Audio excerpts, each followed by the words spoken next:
Hi, I really like this set. There are 1334 pieces and most of these snap together in Studio without much trouble. But there are a few tricky bits that this tutorial will cover. I'm assuming you know your way around Bricklink Studio program already, but if not, check out my two-part Studio intro videos. There's also a Studio speed build video for this model if you want to see the whole build from start to finish. So let's get straight into it. At step 9 there's a flexible hose added, but the one in the Studio parts list doesn't bend, so I replaced it with one that does. It's the grey one, and added a couple of small cones on the ends and recoloured them all black. You can see I built it side by side with the Inflexible one to make sure they're the same length. Bending hoses in Studio is a bit tricky, but does get easier with practice. First enter flex mode by clicking on the flex icon that only appears on certain flexible parts like hoses and chains. In flex mode you will see a whole chain of small selectable nodes. Click one of the nodes one in from one of the ends and drag it around a little to release it. Then you'll be able to change the orientation of that end section by clicking on the movement or direction arrows, and then you can snap the end into a cone or clip and repeat for the other end. Then you can drag out one of the nodes in the midsection and release to improve the shape of the bend. Once you're happy with one, you can just use the copy and mirror function to create a symmetrical one for the other side. Copy and mirror is a great new function, but some parts like hinges are not symmetrical, so can't be mirrored. At step 74 you build the right side door, and at step 77 you build the other side. If you use the copy and mirror function, the hinge doesn't mirror properly, but it still saves time to use this function. Then drag the submodel to one side, release the parts, rearrange the hinge, recreate the submodel and drag it back into the main model. There is one other slight difference with the driver's side door. It has a modified plate part that supports the wing mirror rather than a tile on top of the door that also needs to be changed out. At steps 83 and 92 there are stickers that are posters that go inside the camper van but are visible through the windows.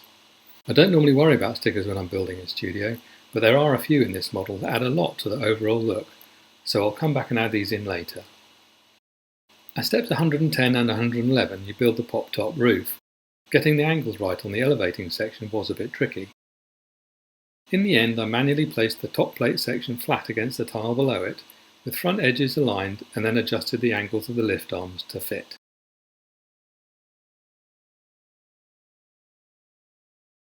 At step 112 you add the whole front bodywork panel. The large VW logo on the front of this panel adds so much to the look of the model, I really couldn't leave the stickers out of this one. So I found a PNG image of the VW logo online. Parts Designer is new and a bit clunky, but you can import parts from Studio and add decals. So I found the 2x2 round tile, then clicked Decal to find the saved logo image. Then it was easy enough to stretch the image to fit the tile and click on the tick to create the part and export to Studio and to save the part to the custom palette. Then it's just a simple matter of finding the part in the custom palette and adding it to the model. So the front bodywork section is beginning to look okay now, but we still need to place the flexible hoses to create a nice curved outline between the red and white sections. As I mentioned before, flexible hoses are a bit tricky to manipulate. You enter flex mode by clicking on the flex icon that appears when you click on any part that has this function.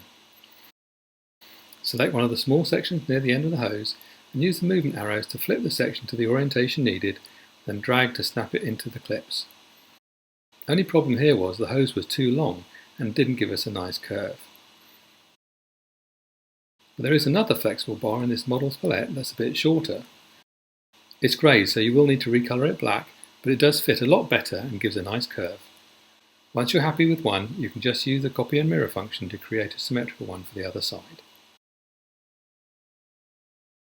At step 113, the dish plus 1x1 round plates used for the hubcap just didn't want to snap to the wheel or axles, so I set grid to fine and manually positioned them and created a submodel before copying to create the other three wheel assemblies.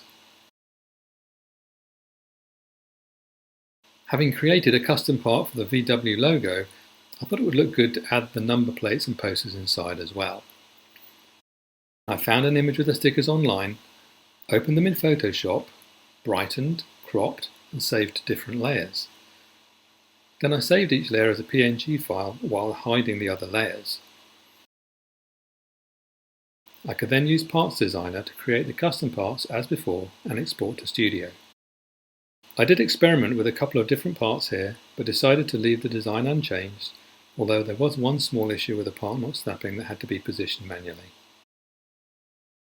The more complete look of the vehicle was definitely worth the extra effort.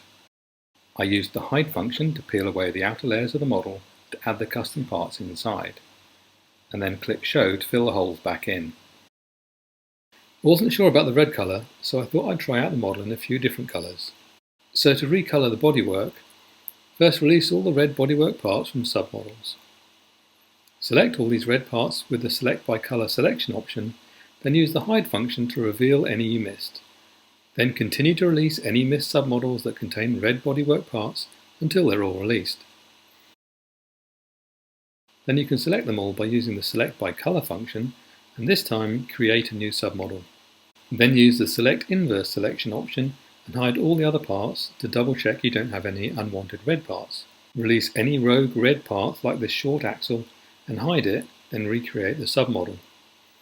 You can then recolor this submodel to change the bodywork colour to whatever LEGO colours you like. I have tried to stick as close as I can to the most common VW campervan colours. Let me know what you think.